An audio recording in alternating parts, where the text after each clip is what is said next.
Welcome back to another exciting episode of The Corner Office, your window into the reality behind the real team, from real estate experts, corporate honchos, and developers. My today's guest has one of the coolest jobs, leading the biggest brand in audio streaming. He is none other than the managing director of Spotify India, Amarjit Singh Batra. Hi, I'm Amarjit. Welcome to the show. Amarjit, welcome to the Corner Office. I'm delighted to have you here. Not only do we have a shared love of music, but I am also a fellow pickleball enthusiast. Thank you, Sumit. Thank you, and thank you for inviting me. And I think we should get to play a game sometime. Of course, of course. So, Amarjit, before we delve deep into your experience of leading organizations like OLX, eBay, and now Spotify, let's rewind. Let's go back to how it all started for you. Glimpse of your in school and engineering days. Which cities did you, spend early part of your life? And would be great if you can share some fun anecdotes or stories from that, Yeah. time. No, that's great. I am actually, my father was in army. So normally you get posted in different places. So I spent a lot of my time in, a lot of people don't know that, it's Jabalpur. Actually, it's MP. Nice. Really at the heart of India. So technically speaking, I mean, India is at my heart, but I actually lived a lot of my time in the heart of India, and so he was a gunner, and my schooling was mostly around that time there, and I've been in Delhi a bit. My college was in Ludhiana.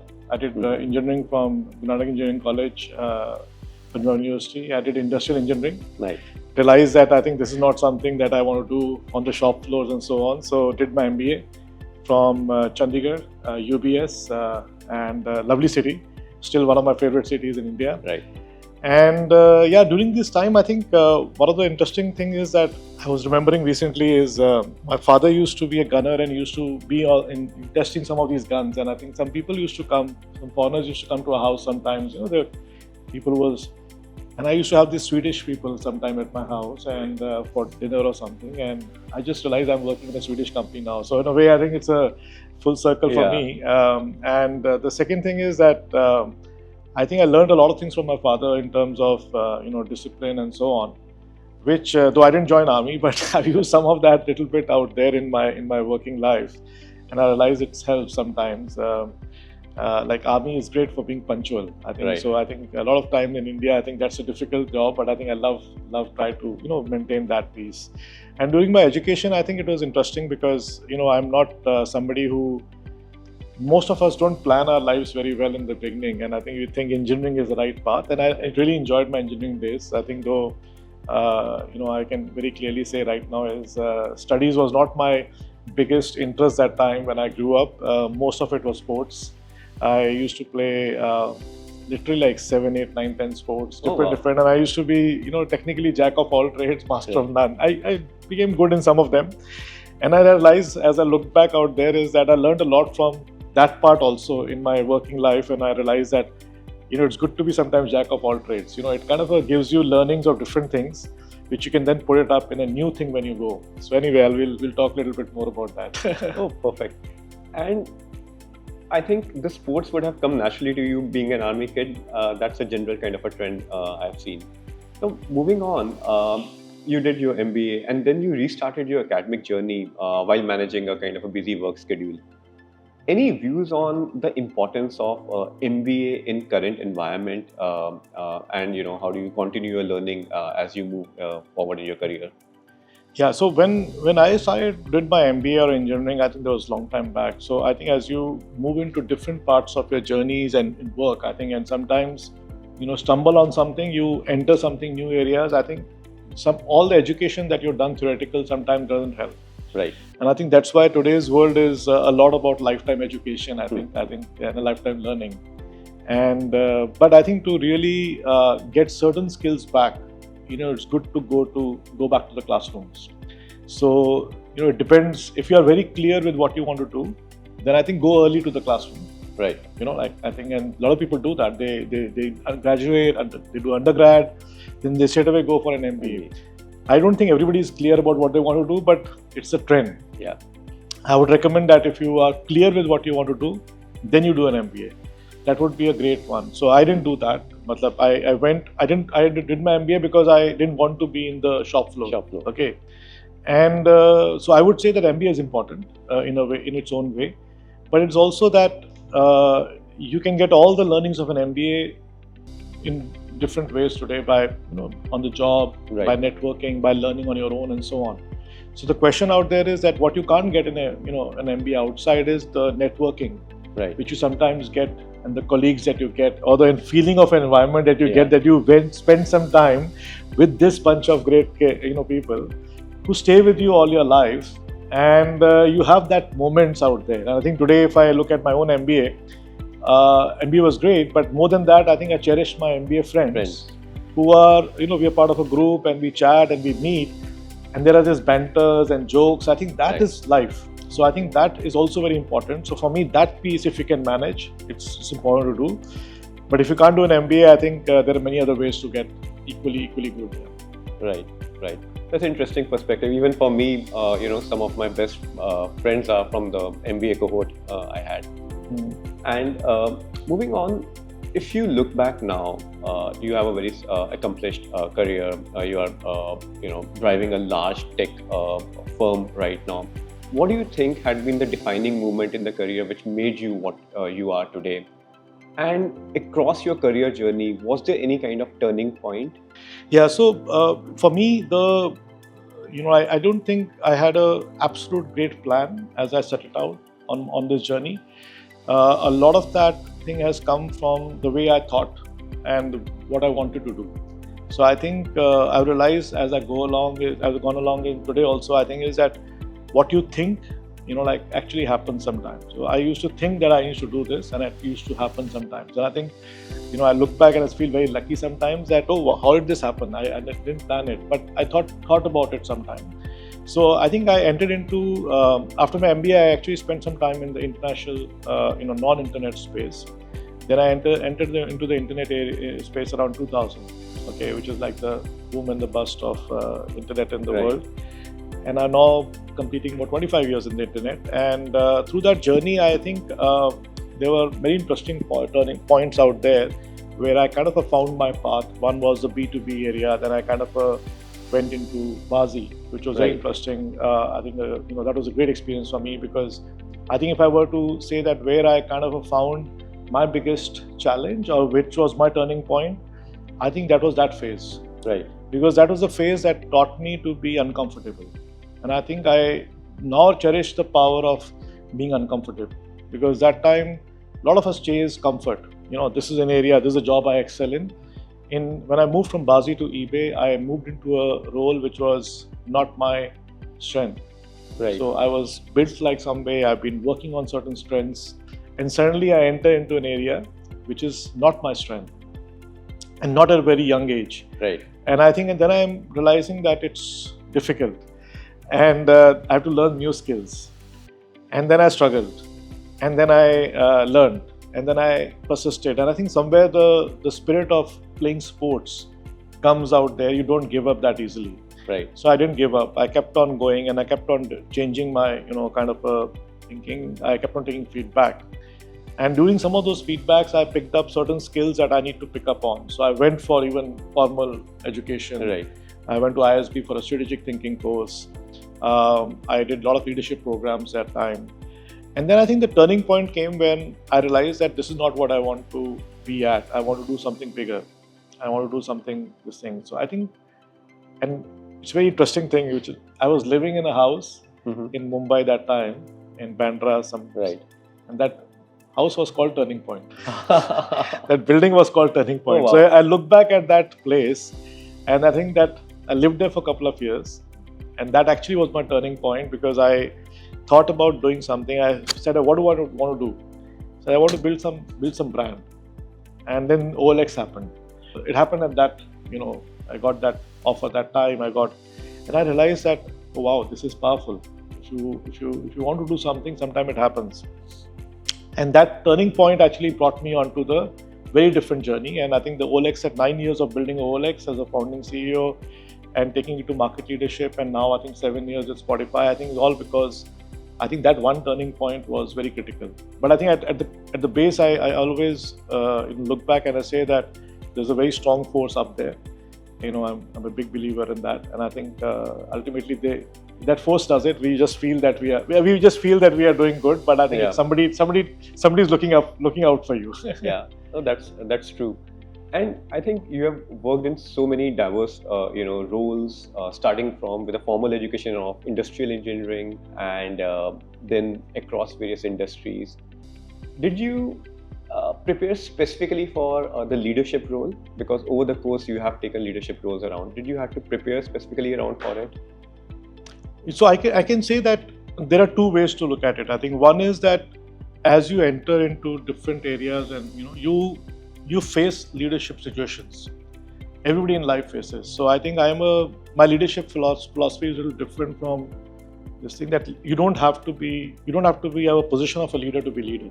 Right. Leadership can be taught, with any individual. I think you can lead. And Right. lead is not about leading out the front. You can lead from behind. Right. And that's very important. At some point of time, you face situations which are much bigger in life and which you've never done before. I think you need to lead, kind of learn that also. So it's not that I would not say that I didn't go out there and did, books on that. So I think I probably read every book on leadership that I could lay my hands on.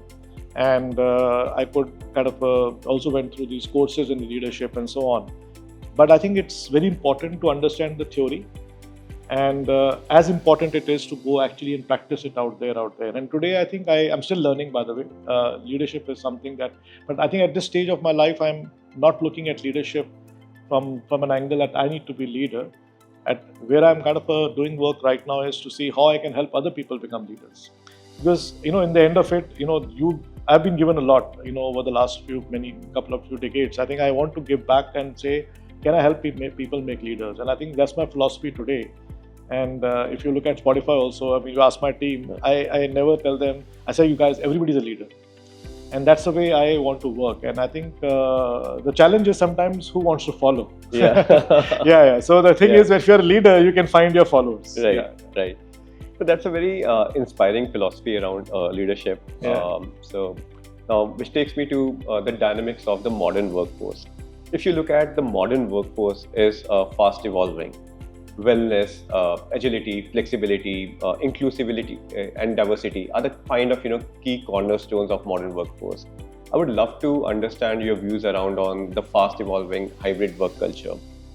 I believe Spotify mentions that remote employees are not children and they can continue working from home. What's your thought on this personally? Yeah, I think that quote has gone round the circles around the world now, I think, and quoted as one of the, very progressive, I think, thinking in the way Spotify is thinking about, work culture and hybrid. I think there is a deeper answer to that. I think we should not just pick up a quote and follow that to the T. Right. I think that we have to understand what's behind that. And I think what's behind that is that there was a time when people used to work in factories and so on, or people used to go and punch time. Right. Okay. There's nothing called social media, no phones, nothing. So you punch your time inside, that means you're not started work. And you punched your time out and you finish your work. I think those times have since gone. Right. And I think, especially after the COVID thing, people are working from home sometimes in remote areas. I think work doesn't stop because we have progressed. I think the progress has changes. I think we have kind of gone through this whole digital wave. I think where remote working has become as productive as anything. During COVID, of course, many companies closed down because their business was like that. But I think many companies thrived because they could, people could work on remotely. So I think the question of this, the way to interpret this quote is to say that today I think people are empowered to do their jobs, and they should be able to find the time to work whenever it's suitable to them, because it's different time zones are anyway happening, so you're not working at the same time. Yeah. So the question here is that can we shift the power of responsibility on to employees to decide how much they want to work at what time to deliver the goals that are needed to be done. And for that, if they need to come to the office, yes, they need to come to the office. But if they want to work remotely, they can work remotely. And at Spotify, it's not that everybody works remotely. Right. And Spotify, we have a lot of offices around the world. There are many roles which need you to be in the office. So people are in the office, and we encourage that. But there are sometimes people who are working on global roles or people who are working on things which can be managed remotely. So we encourage that also. Right. So, but we're not putting a very strong, kind of a line out there. This is the way you would work. And I think that's a balance. I think which is what this quote is all about.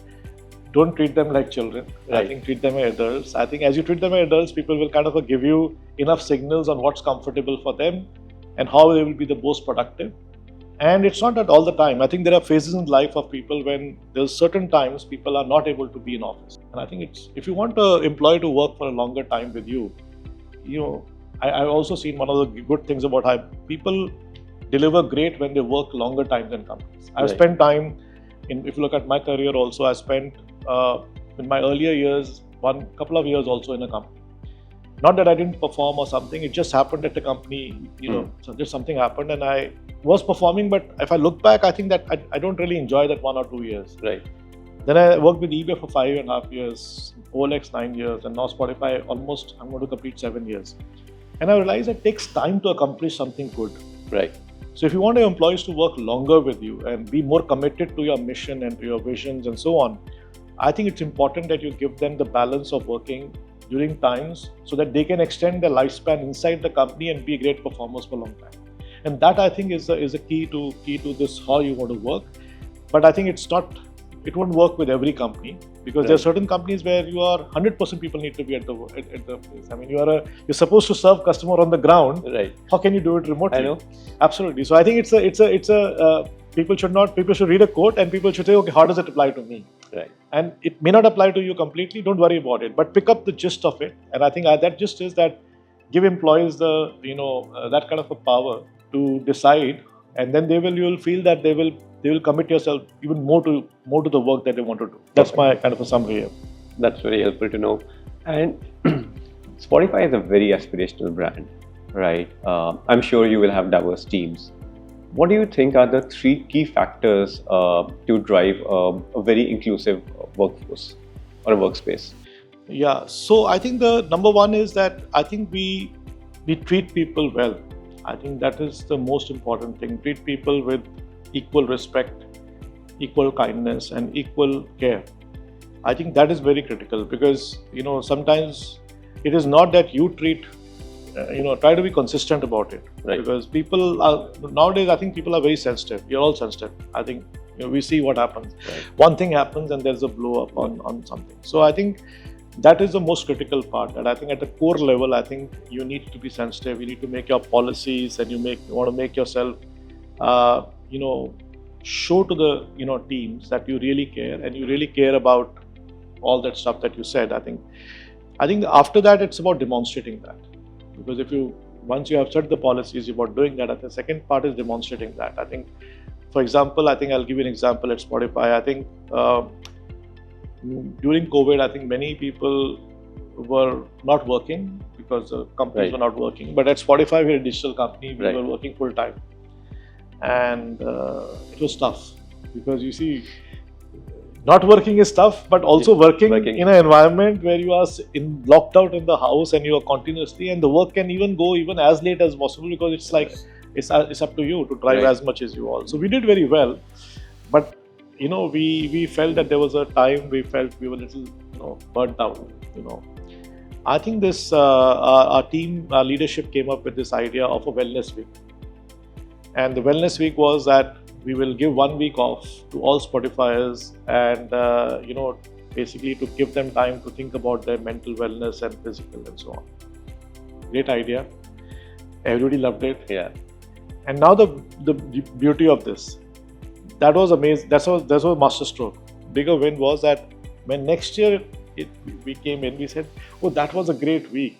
We really felt energized after that work, and Spotify continued the wellness week even when there was no COVID. Right. And last year, this was the 3rd year, we again had a wellness week. Right. So I think it's become, now people have started expecting it, which is not good, but it's all good also and not so good because once you set then it becomes normal. But I think that, way of demonstrating that we really care about it is, policies might be different. You can say as much as you want. Right. Lip service is enough today in the world. But actually doing it, I think we felt that this, as Spotifyers, we felt that okay, this company cares for us. I think that's very, very critical out there. And I think the second part is we insist on hiring people from different backgrounds. I think we look at it. Music is anyway as such. For example, I mean, if you look at my my team in India, I mean, we have people from different states, different languages. Some of them are musicians. Some of them are engineers. Right. So I think there is kind of a very different. I mean, some people are really passionate about music, and they've come to Spotify because that's the best place to them. Somebody is very passionate about technology, so they come from that angle. Somebody's from a completely different background. So I think we cherish that diversity, because in diversity there is divergent thoughts, and in divergent thoughts is lies a very interesting healthy debate. And in healthy debates lies great ideas, and in great ideas lies great innovations. So I think my feeling is that the great work that we do at Spotify sometimes comes from the background that people are from. And today Spotify is in 183 countries, maybe. I mean, 183 countries we are present as a business, but so many countries. Like for example, my Dubai office, which is there, they have people from more than 30-40 nationalities. Right. So imagine, I mean, people working together for 30 nationalities and different. That's just fun, no? Right. So much fun, because you learn cultures of each other. You cherish that. You make friends about it. You appreciate the the nuances of how things work. And I think that puts a lot of power into what you can do. So it's also a power. Diversity is a power. Yeah. Perfect. And I think Spotify also operates out of few co-working offices. How has that experience been? And do you recommend co-working to other businesses as well? Yeah. So when I started Spotify in India, we actually started from a co-working office for a few years. We still have we have 3 offices now. So Mumbai one is we have our own. Because team expanded quite a bit, and globally we felt like normally this is a place where we should have a better and we also have a lot of artists and friends coming to the office. It's pretty cool sometimes. And but we have offices in Bangalore and Delhi. We've kept it at co-working. I personally am a big believer in co-working, because I think like I said, the work has changed, I think, and the market conditions have also changed. The speed at which you can build a business, or the way you want to move, and you want to enter into new territories, you want to downsize, or you want to increase somewhere, and there's so much of calibration needed. If you start picking up real estate and kind of doing it on your own everywhere, I think it's extremely difficult for a company to be agile, because that's not your core business. Your core business is to serve your customers. And I think the main importance of really working space is that people should have an efficient place, a healthy place to stay, which is convenient, from where they can work from, and I think and do a great job with that. I think the co-working spaces are doing a great job. I think Awfis is doing a great job with basically providing that kind of a service, because you say, we take care of this, you take care of your business. Right. And I think that's a cool place to be. So I think in many places where I would say, especially to startups, I mean, I would say that there's no way you should think about owning an office till the time you are big enough that you need to have, many hundreds of employees and so on. I think for one employee to about 30, 40, 50, I think it's a perfect co-working is, I think, a boon to this country, I think. And that's why you see, so much of that is happening there. No, that's the behavioral change we are big one. Yeah. I think, and then I think it's like everybody has a role to play in the success of the country or the success of the economy.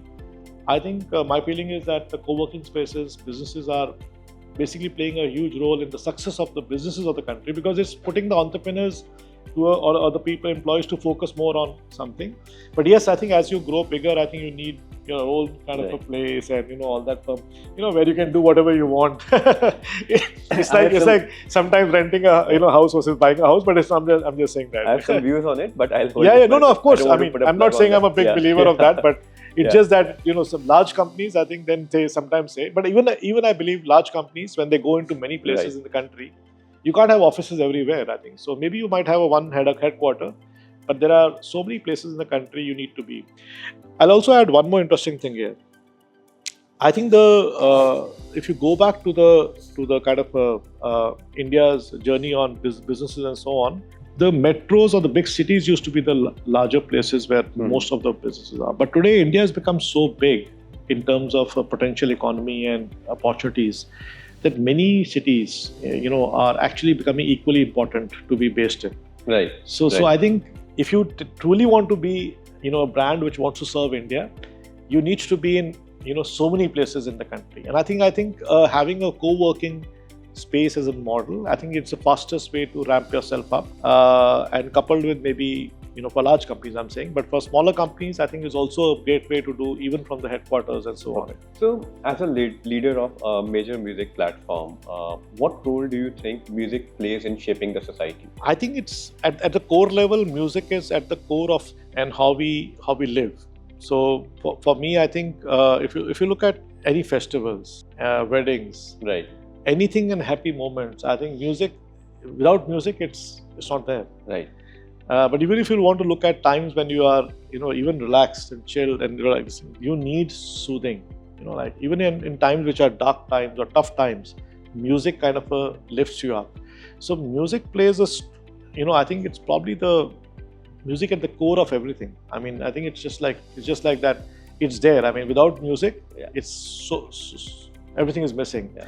But I think at the larger level, I think it also inspires.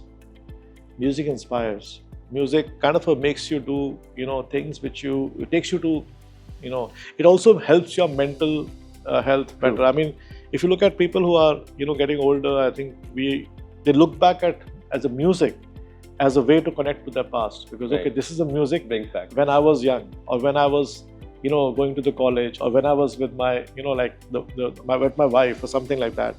So I think at the core level, I think nostalgia, I think health, I think it's just that people should listen to music a bit more. I think it'll keep us more happier, more contented, and more in sync with ourselves. I think that's what it is. Yeah. And having achieved so much, what advice would you want to give young professionals or aspiring leaders in the tech and entertainment industry? What are the kind of key factors, attributes they should focus on developing in themselves to rise up the career path? I'm still learning, and I've been very lucky to do a few things. I think I think people need to be most importantly embrace learning. I think my feeling is, somebody said readers are leaders. I think so. Right. Learners, I think, will be, because the world is changing so fast. There's so many things coming. But a lot of people are theoretical learners. They pick up books out there. I think you should learn by doing new things. I think a lot of people sometimes don't risk themselves enough. There's nothing better than basically learning by doing. So I think both by theoretical learners, but actually by doing. That's the number one. I think the second is pick up role models, because there's so much to do and so much to do. So I think role modeling is very important in life. I actually, if I look at my own journey, at a very core level, I have picked up every manager that I worked with. I think I've been very lucky to have worked with amazing minds and all of them I really cherish, over the last 25 years in the internet space. I think I picked up something positive from them. Just pick up the positive, ignore everybody has challenges. I think so. Pick up their positives, pick up their stuff. I think, and if you really like somebody great and you say this is the person you want to be that person. And I think that kind of gives you that, journey to be on somebody's path. I think that's how best, if you look at sports today, or if you look at business leaders today, I think, or even people are following, music artists today. I mean, today at Spotify, we are trying to make great, stars. Why? Because we believe that the more stars we will have in this country, the more people will follow them, and more artists we will have, and this industry will become unstoppable then. And I think that's the number, 2 part out there. And the third part out there is that if you look at the way things are happening, I think there is most tech and media and so on is a lot of product and digital. So understanding certain skills, like for example, I think critical thinking skills. Right. A lot of people are not good with that, and I think that is not difficult to learn. It's not that you're born with critical thinking. You can spend your time perfecting that thing. Creativity. With technology, coming more and more, I think there will be more need for creativity. Today, I think people say, AI is going to, do many things. Yes, AI will do many things, and it will help us also in do many things. But what we will be able to do will be able to use our creativity to the next level. So creative skills are actually important. And I think the third piece is collaboration. I think nothing happens on its own, or you think you can move the world on your own. It will not happen. It is business is becoming more and more a team sport than it ever was. You'll need many things. So being great and building networks and partners and being able to collaborate effectively with people is the core skill. And for that, I think you have to be great in interpersonal skills, have low self-orientation, ready to give back, ready to appreciate others. I think those are very soft skills which people sometimes don't have. I think we should build that. Yeah, I mean, I can go on and on. No, this is so helpful. I've been absorbing a lot of things around on it. Moving on, I think Spotify serves a multi-generational audience. Yeah. Right. Where do you see the Gen Z workforce fits in Spotify, and what impact do they have it on the Spotify's future? And if you look at the global average age for Spotify, it's very low. So I think we are not exactly, very close to the Gen Z age group. Oh, nice. Yeah, but not that completely. But we have lots of Gen Zs in the company. I think our customers are mainly Gen Zs. At least a core sweet spot is Gen Z. Everybody's a customer for us. So I think we encourage. We want to work with more and more Gen Zs inside the company and with partners. Right. And because I think if you look at the size of the Gen Z population, especially in markets like India, I handle India, and I'm also handling the South Asia, Middle East, Africa. Right. The population is so young. India is a median age of 28 or something. Middle East is about similar, 27, 28. Africa is 19. So the number of people who are Gen Zs are huge. So they will be the biggest consumers. They will be the biggest trendsetters. They will also become the biggest workforce, and they will also kind of decide on many things that you need to do. So I think having a understanding of Gen Z and able to kind of work with them is important. But also Gen Zs have a very different way of thinking. For example, I think you just asked this question about if you look at renting and buying. So Gen Zs love to rent. They're more.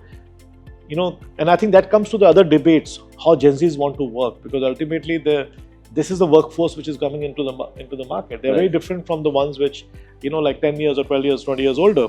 So how Gen Z would want to work, how would they want to spend their time? I think it's a very critical part of, understanding that. And, but they're also very sharp.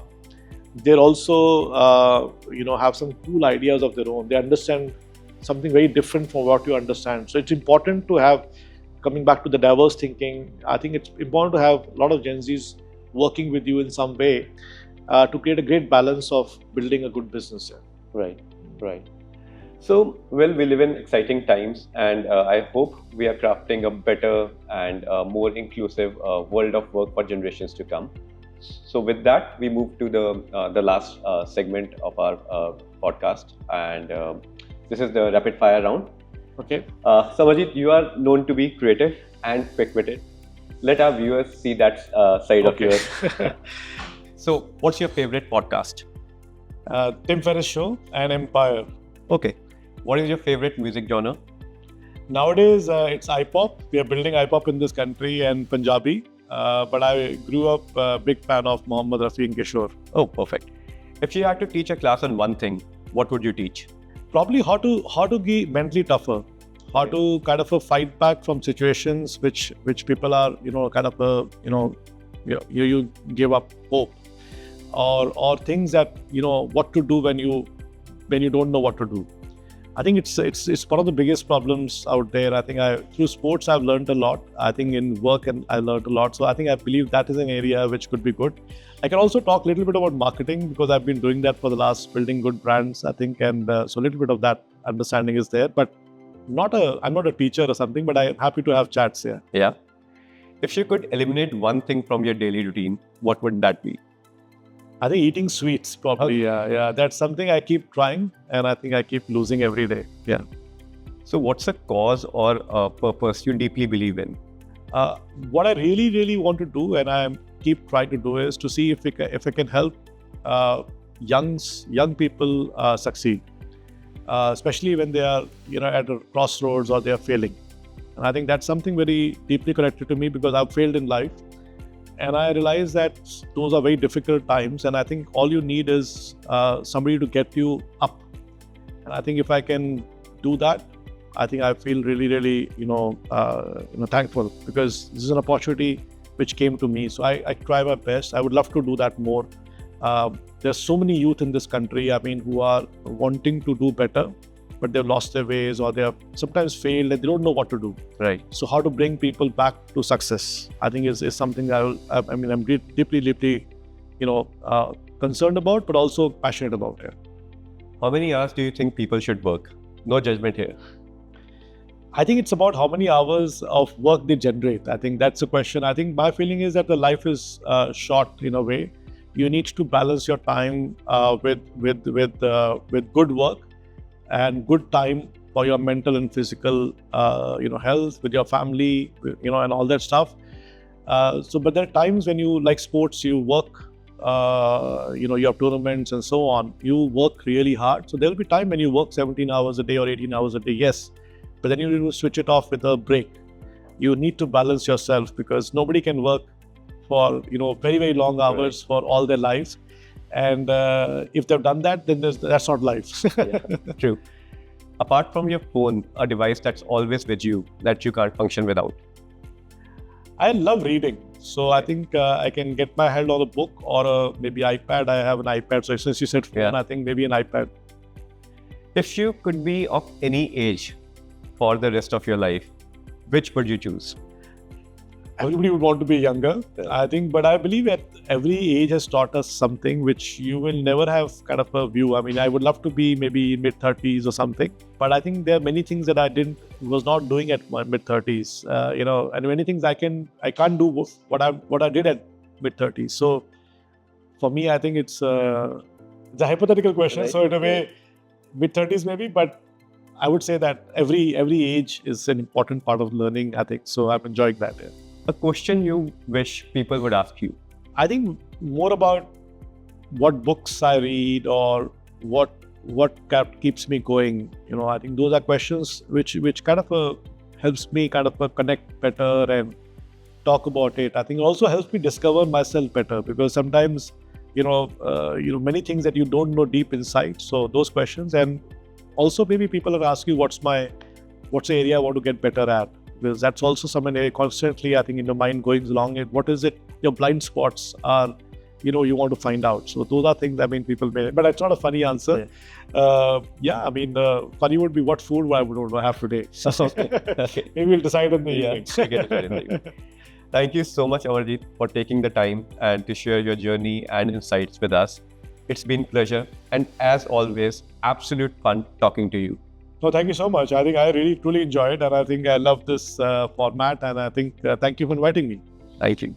And that's a wrap for another exciting episode of The Corner Office. I'm your host, Sumit Lakhani. Stay tuned for more exciting conversations heading your way soon.